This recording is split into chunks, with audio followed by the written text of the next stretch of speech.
To simplify the square root of 12, my first step is to factor the number underneath the radical. So in this case, I'm going to need to factor 12. So let's do that. To factor 12, my first step is to create a prime factorization tree. That is a tree that will show me what the factors of 12 are. And there I see that 12 can be broken down into 2 times 6, and 6 can further be factored into 2 times 3. So I know that my factors of 12 are 2 times 2 times 3.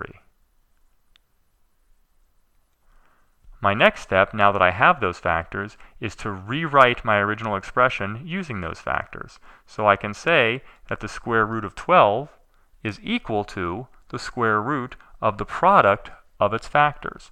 And that's, in this case, 2 times 2 times 3. My next step is to circle any like pairs I see. And I see right here I have a pair of 2's, so I'm going to circle it.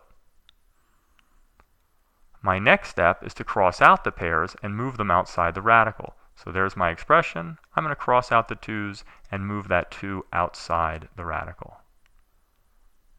My final step is to multiply the terms both outside the radical and inside the radical.